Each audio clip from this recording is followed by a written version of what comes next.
This week in 873, we will be talking about time series regression, specifically trend models. Regression techniques can be used to model time series data. The general equation for this model is given on the slide. The average change over time is given as mu of t. There are multiple functions that we can use to represent mu of t. The error terms for this model represents how the observations deviates randomly from the average. A trend model takes on the form on the slide. In this case, we define mu of t as tr of t. The errors are the same as they were on the previous slide. There are multiple types of trend models, including no trend, linear, quadratic, exponential, etc. A no-trend model is one that is best fit with a horizontal line. We expect the average response to be the same across all time t. Notice on the plot that the fitted line is equal to 5 over all time t. The no-trend model can also be thought of as a model where there is no long-term growth or decline in the time series over time. From a regression standpoint, this is considered the intercept-only model since the only coefficient in the model is the intercept. Here is a flow chart for modeling time series with regression. After plotting the data and choosing a model, we need to fit the model and check it for significance. Then we need to assess model adequacy. If the model is not adequate, modify the model in some way and start over. If it is adequate, use the model to create your forecast. Here is an example using COD sales. 2 years of data is given by month. Let's see if we can find a model for this data. Here is the data by month. Here is a plot of the data. Do you see anything that would indicate a trend? If there truly was some sort of trend in the data, then it would not be stationary. Based on this ACF plot, I would conclude that the data is stationary and the no-trend model should be the place to start. We will assume that the data is stationary and fit the no-trend model. Here is the initial model fit. In this case, your predictor variable should be column of ones. Notice that the model is significant and that the DW stat is close to 2. Also, the prediction interval will be the same for any time t plus k. Why do you think that is? The no-trend model is given on the slide. Notice that regardless of the time t, the model fit will always be 351.3. Now we need to check model assumptions. Notice that the residuals versus order plot has no pattern. This is another indication that there is no autocorrelation present. The residuals also seem to be normally distributed. Now we would normally plot the residuals versus the fits and predictor, but we don't need to here. Why do you think that is? We can conclude here based on the residual plots that the model is adequate and that it fits well to the data. What if there is a linear trend in the data? In this case, we will fit the linear trend model. For the linear trend model, the mu of t is defined with an intercept and slope term. Recall that if the no-trend model fits well, then the line was horizontal. This means that the slope term in that case was 0.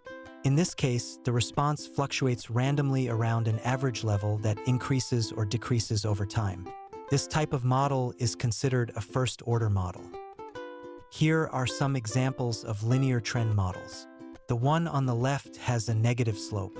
In this case, the response decreases over time. We consider this a negative trend.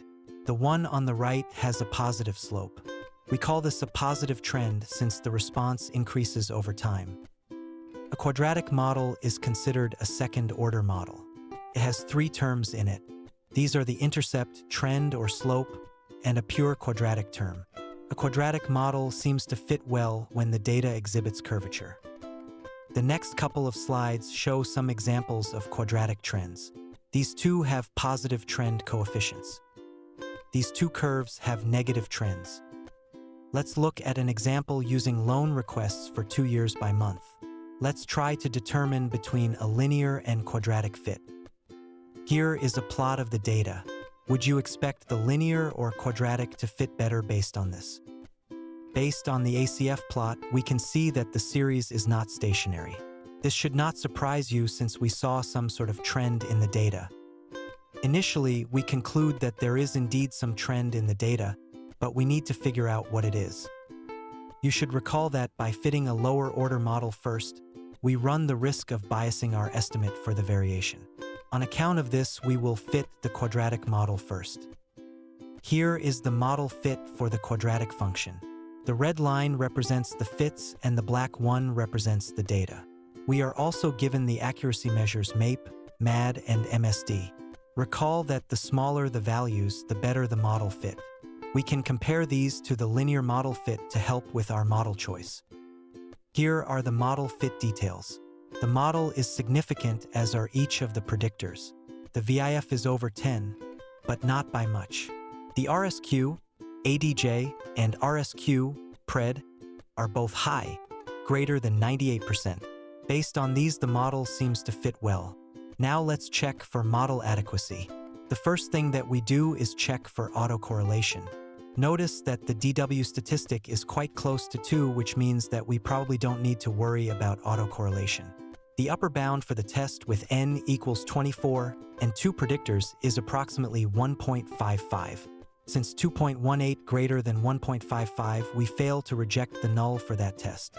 Now let's look at residual plots. Here are the residual plots.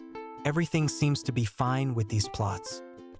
Even though there is some collinearity to deal with, the quadratic fit is a good one. Now let's check the linear fit.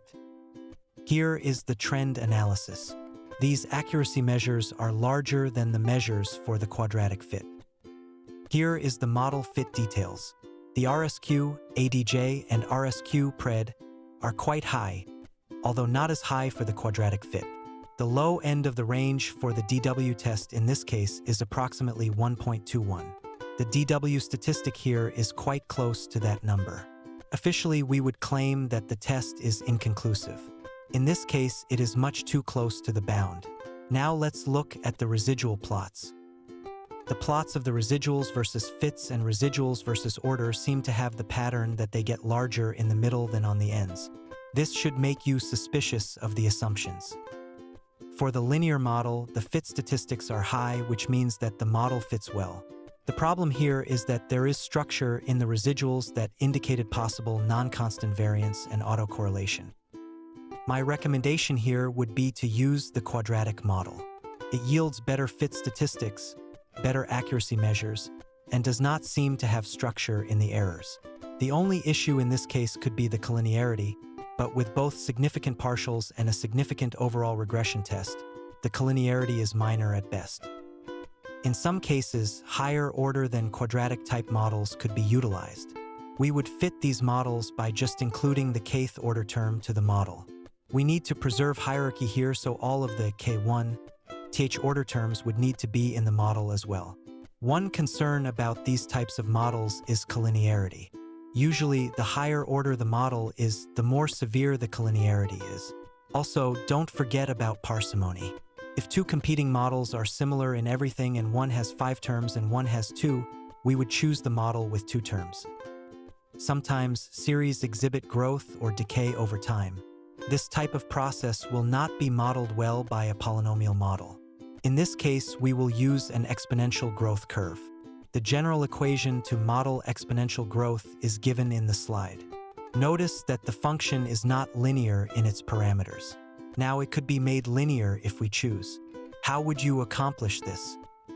Here are some details about the exponential growth model. The errors are now multiplicative instead of additive. The coefficient beta 1 dictates the amount of curvature in the function. The curve increases with time if beta 1 is greater than 1, and decreases with time if it is in between 0 and 1. Just like the typical model, beta 0 is the intercept term. Here is a plot with different values for the parameters. Notice that when beta 1 is greater than 1, the curves are increasing with time and vice versa. Also, what seems to happen as beta 0 gets smaller? We can linearize this model by taking the natural log of both sides. This makes the slope and intercept terms become the natural log of beta 1 and beta 0 respectively. Let's look at the number of Western steakhouses that have opened in the last 15 years. Create a model and use it to predict the number that will open next year. Here is the data. It actually goes from 1978 to 1992. Here is a plot of the data. What kind of trend model would you fit here? Would you consider this stationary? Initially, we conclude that the data is not stationary. Based on the plot, it seems to exhibit exponential behavior. You could also argue that we could try a quadratic model as well. Here is the trend analysis for the quadratic model. The model seems to underfit the data from 1980 to 1986 and overfit from 1987 to 1989. Here is the fit for the exponential model. This model also seems to have some issues between 1987 and 1989. The accuracy measures for this model are much smaller than for the quadratic model. It also seems to fit better overall. We conclude here that we will use the growth curve based on comparison of the plots and accuracy measures. How would we fit this model with a linear regression package? After taking the natural logs of the response, we fit the model. The RSQ, ADJ, and RSQ, PRED, are very high, greater than 99%, and the DW statistic is 1.876. If we compare this to the bounds for the test at 0.05 and 2 predictors, we get the upper bound as 1.54. Since the observed statistic is larger, we fail to reject the null for this test. Now let's check the residual plots. There isn't anything in any of these plots to indicate a suspicion about any of the assumptions. We can conclude that the growth model is a good fit to the data and does not exhibit any issues with model adequacy.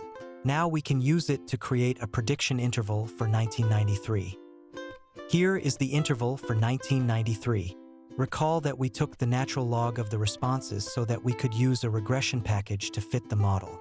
Now we need to transform the prediction intervals back into the original units. The untransformed PIs are given on the slide.